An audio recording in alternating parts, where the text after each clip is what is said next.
Item ಯಾವುದೇ ಇರಲಿ try ಮಾಡಿ ಆಚಿ ಚಿಕನ್ ಮಸಾಲಾ. ಆಚಿ ಚಿಕನ್ ಮಸಾಲಾ. ವ್ಯಕ್ತಿಯ ಮುಖಕ್ಕೆ ಟೇಪ್ ಸುತ್ತಿ ತಲೆಗೆ ಹೊಡೆದು ಒಬ್ಬ ವ್ಯಕ್ತಿಯನ್ನ ಭೀಕರವಾಗಿ ಕೊಲೆ ಮಾಡಿರುವಂತಹ ಘಟನೆ ಬೆಂಗಳೂರಿನ ಮಂಜುನಾಥ ನಗರದಲ್ಲಿ ನಡೆದು ಹೋಗಿದೆ.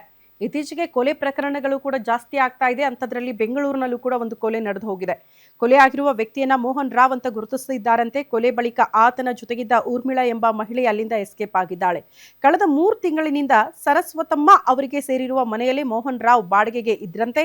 5-6 ದಿನಗಳ ಹಿಂದೆ ಕೊಲೆ ನಡೆದಿದ್ದು ಮನೆಯಲ್ಲಿ ವಾಸನೆ ಬಂದಾಗ ಕೊಲೆ ಆಗಿರೋದು ಬೆಳಕಿಗೆ ಬಂದಿದೆ. ಮರಣೋತ್ತರ ಪರೀಕ್ಷೆಗಾಗಿ ಮೃತದೇಹವನ್ನ ವಿಕ್ಟೋರಿಯಾ ಆಸ್ಪತ್ರೆಗೆ ರವಾನೆ ಮಾಡಲಾಗಿದ್ದು ಊರ್ಮಿಳಾಗಾಗಿ ಪೊಲೀಸರು ತೀವ್ರ ಶೋಧ ನಡೆಸುತ್ತಿದ್ದಾರೆ. ಘಟನೆಯ ಸಂಬಂಧ ಬಾಗಲಗುಂಟೆ ಪೊಲೀಸ್ ಠಾಣೆಯಲ್ಲಿ ಪ್ರಕರಣ ಕೂಡ ದಾಖಲಾಗಿದೆ.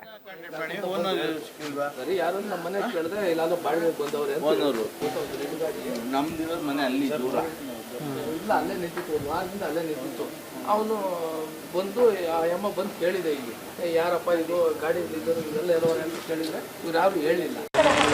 ಒಂದು ಆಧಾರ್ ಕಾರ್ಡ್